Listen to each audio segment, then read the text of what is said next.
Assalamualaikum warahmatullahi wabarakatuh. Halo pemirsa yang budiman, ini adalah video kedua dalam pembahasan gerakan rahasia berkedok agama. Di video sebelumnya, kita telah membahas ketidaksinkronan organisasi lembaga dakwah Islam Indonesia dengan anggota organisasinya sendiri. Ini yang akan kita bahas nanti satu persatu. Ada banyak hal yang menarik tentang organisasi ini. Kita akan bahas apa itu Islam Jamaah, apa itu infak rutin, dan apa itu baiat di video-video berikutnya. Kita tidak akan membahas ajaran Quran hadisnya, karena semakin kita mempertanyakan ajaran itu, belenggu yang mengikat mereka justru akan semakin kuat. Kita tidak boleh menyalahkan ajaran itu, selama mereka merasa ajaran mereka adalah Quran dan hadis yang tidak bisa mereka dapatkan dalam tanda kutip di luar organisasinya. Tapi yang akan kita pertanyakan adalah konsep keorganisasiannya, sehingga kita bisa sadar dan mereka bisa sadar apakah benar Islam mengajarkan manusia untuk membelenggu manusia lainnya lewat agama.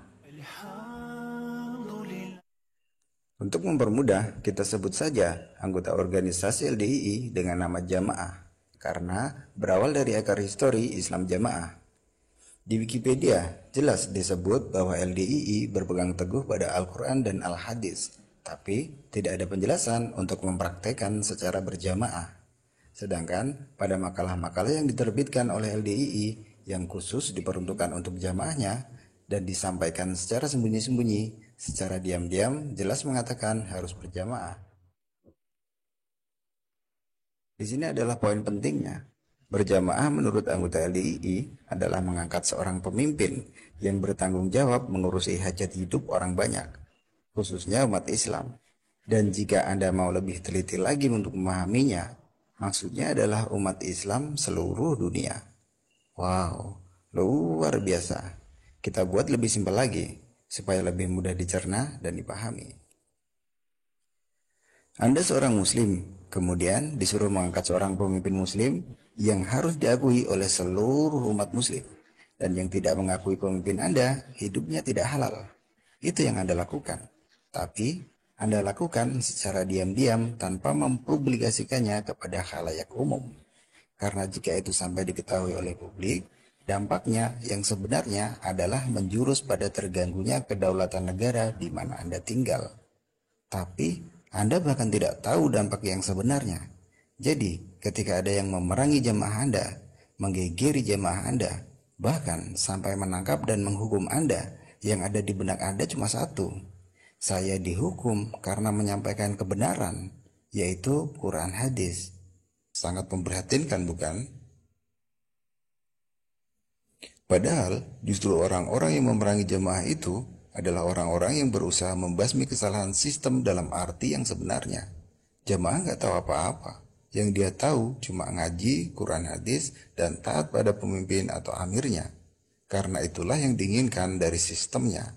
Supaya tidak ada jamaah yang mempertanyakan ketika ada ilmu baru yang sifatnya bertentangan dengan Quran hadis. Karena yang berkata itu adalah Amirul Mukminin, lantas jamaah percaya begitu saja. Prakteknya lebih dari sekedar kata dalam tanda kutip ijtihad. Kata suci dari yang suci. Kurang lebih isinya begini. Nasihat kepada jamaah tidak bosan-bosannya untuk selalu diajak menetapi 5 bab. Yang pertama, mengaji Quran hadis. Yang kedua, mengamalkan Quran hadis. Yang ketiga, membela Quran hadis. Kemudian yang keempat, sambung jamaah atau baiat pada amir. 5, taat pada Allah, Rasul, dan amir. Itu adalah formula wajib atau bisa disebut dengan 5 bab. Orang jamaah pasti familiar dengan kalimat-kalimat itu, sekalipun gak akan pernah ditemukan di Al-Quran atau hadis manapun. Karena itu perintah Amirul Mukminin dan terkesan indah. Lantas jamaah harus menutup mata dan menerima pembaruan ilmu, apapun itu. Menarik bukan? Bagi orang awam, penjelasan seperti itu dirasa sudah cukup untuk memahami letak kesalahannya. Tapi untuk orang-orang jamaah sendiri, gak sesimpel itu.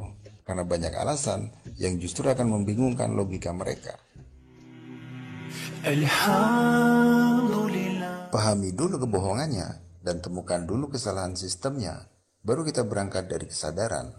Syaratnya harus open mind, kosongkan pikiran. Seperti pada saat kita akan sholat, baca buku, atau menghafal. Lupakan dulu sejenak soal Quran hadis, karena masalah utamanya bukan di situ.